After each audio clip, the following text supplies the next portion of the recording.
बिस्मिल्लाहिर्रहमानिर्रहीम। बिल्कुल इसमें कोई शक नहीं है कि ये पूरे पाकिस्तान के लिए एक एजाज़ की बात है।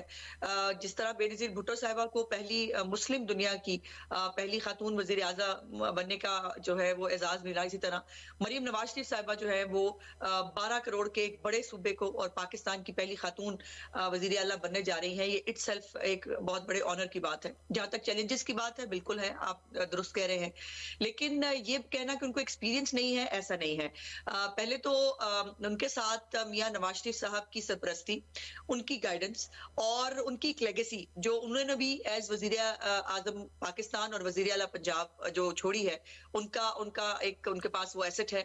उसके बाद मियां शहबाज शरीफ साहब जो है, उन्होंने जो गवर्नेंस के आला मेयार कायम किए थे, यकीनन कह रही थी कि जहां तक उनकी एक्सपीरियंस का ताल्लुक है, तो सियासी जो शख्स होता है ना, या सियासी जो कारकुन होता है, वो हर वक्त सीख रहा होता है। जहां तक मरियम नवाज साहिबा की बात है, उन्होंने मियां नवाज शरीफ साहब के 2013 से 17 का जो टेन्योर है, उसके अंदर जो यूथ प्रोग्राम है, ये उनका आइडिया था। इसको उन्होंने डिजाइन भी किया, इसको उन्होंने आगे भी बढ़ाया। फिर हेल्थ कार्ड, जिसको पीटीआई आज भी अपना हेल्थ कार्ड कहती है, और जिसने उस हेल्थ कार्ड को बड़ा ऑनर जो है ऑनरली उसको एक्सेप्ट किया, उसको आगे बढ़ाया, वो हेल्थ कार्ड भी मरियम नवाज शरीफ साहिबा का आइडिया था और वो उन्होंने इंट्रोड्यूस कराया था। उसके ऊपर वो जाकर उनके पास कोई ओहदा नहीं था, वो किसी ओहदे पर नहीं थी, तो वो जाहिर है एक जो प्लानिंग है, जो उसका आइडियाज है, उसको इम्प्लीमेंट कराने में उनका किरदार होता था। तो उनके पास तमाम तर इंतजामी तजर्बा भी मौजूद है, और बाकी इंसान हर रोज सीखता है।